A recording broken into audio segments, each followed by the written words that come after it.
Hello, good evening दोस्तों। आज हमारा R S 2026 pre plus mains के रिवीजन अड्डा पर टॉपिक इंडियन हिस्ट्री जो हम कर रहे थे, उसमें आज का टॉपिक है उत्तर वैदिक काल। इसमें हम परिवर्तन और इसकी विशेषताएं देखेंगे। आज है डे 7। तो चलिए क्लास को स्टार्ट करते हैं। डे 7 उत्तर वैदिक काल, परिवर्तन और विशेषताएं। पहला प्रश्न है, उत्तर वैदिक काल का समय माना जाता है 1000 से 600 ईसा पूर्व। उत्तर वैदिक काल में आर्यों का मुख्य विस्तार किस क्षेत्र में हुआ? गंगा यमुना दोआब क्षेत्र। उत्तर वैदिक काल का प्रमुख साहित्य कौन सा है? ब्राह्मण ग्रंथ एवं उपनिषद। उत्तर वैदिक काल में किस धातु का प्रयोग किया गया? लोहा। उत्तर वैदिक काल में लोहा उसे क्या कहते थे? कृष्ण अयस। फसल कौन सी थी? चावल प्रमुख थी। राजा की शक्ति बड़े राज्यों को निर्माण करना। उत्तर वैदिक काल में जनपदों का निर्माण किस कारण हुआ? जनसंख्या वृद्धि एवं स्थायी जीवन हेतु। उत्तर वैदिक काल में राजा की सहायता करने वाली संस्था कौन सी थी? सभा और समिति। उत्तर वैदिक काल में किस संस्था का महत्व कम हो गया? समिति का। वर्ण व्यवस्था कठोर एवं जन्म आधारित हो चुकी थी। 4 वर्णों का उल्लेख पुरुष सूक्त में मिलता है। महत्वपूर्ण यज्ञ कौन कौन से थे? अश्वमेध यज्ञ, राजसूय यज्ञ और एक और यज्ञ है वाजपेयी यज्ञ। अश्वमेध यज्ञ राजा की शक्ति और साम्राज्य विस्तार हेतु किया जाता था और राजसूय यज्ञ राजा के राज्याभिषेक हेतु। उत्तर वैदिक काल में परिवार का मुखिया कुलपति कहलाता था।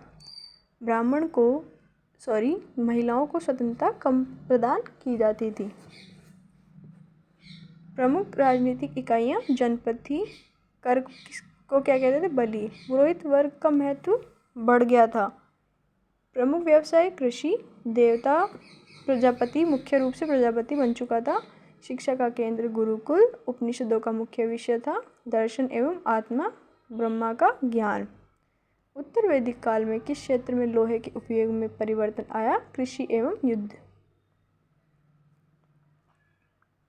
उत्तर वैदिक कालीन राजा सम्राट कहलाता था। बड़े राज्य महाजनपद कहलाते थे। सामाजिक विभाजन क्योंकि वर्ण व्यवस्था कठोर हो चुकी थी। ब्राह्मण वर्ग किससे संबंधित है? यज्ञ और कर्मकांड से। मतलब ब्राह्मणों का काम था ये।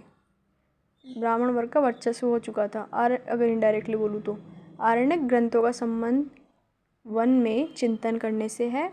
मुख्य पशु उत्तर वैदिक काल में गाय थी।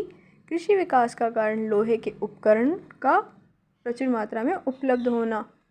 राजा की शक्ति सीमित करने वाली संस्था कौन सी थी? सभा उस पर नियम लागू करती थी जिससे वो कंट्रोल में रहता था। उत्तर वैदिक काल में कौन सा आश्रम सिद्धांत विकसित हुआ? 4 आश्रम व्यवस्था।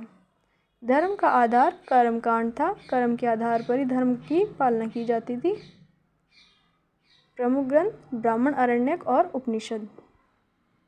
राजनीतिक पदाधिकारी ग्रामणी था, जिसे गांव का प्रमुख कहते थे। उत्तर वैदिक काल में व्यापारियों को क्या कहा जाता था? पणी। समाज का आधार परिवार था। धार्मिक सुधार का आधार उपनिषद। अब एक क्विक रिवीजन कर लेते हैं। उत्तर वैदिक काल कृषि प्रधान समाज। लोहा कृष्ण अयस कहलाता था। वर्ण व्यवस्था बहुत कठोर थी। राजा की शक्ति बढ़ी थी। सभा समिति का महत्व घटा। उपनिषद ज्ञान मार्ग में जुड़े हैं। ब्राह्मण ग्रंथ यज्ञ से संबंधित हैं। जनपदों का विकास कृषि जीवन का विकास।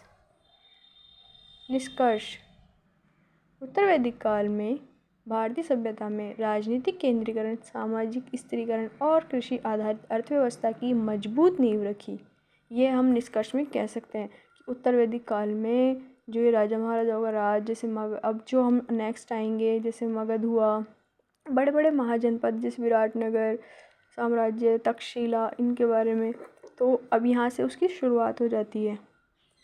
तो उत्तर वैदिक काल के बारे में हमने आज कुछ बेसिक पॉइंट जाने। अब इसका हम नेक्स्ट पॉइंट कल इसी को जारी रखते हुए करेंगे। आप इस क्लास में बने रहें, आपको धीरे धीरे इसमें लेवल अप होता हुआ दिखाई देगा। चैनल को प्यार दें, सब्सक्राइब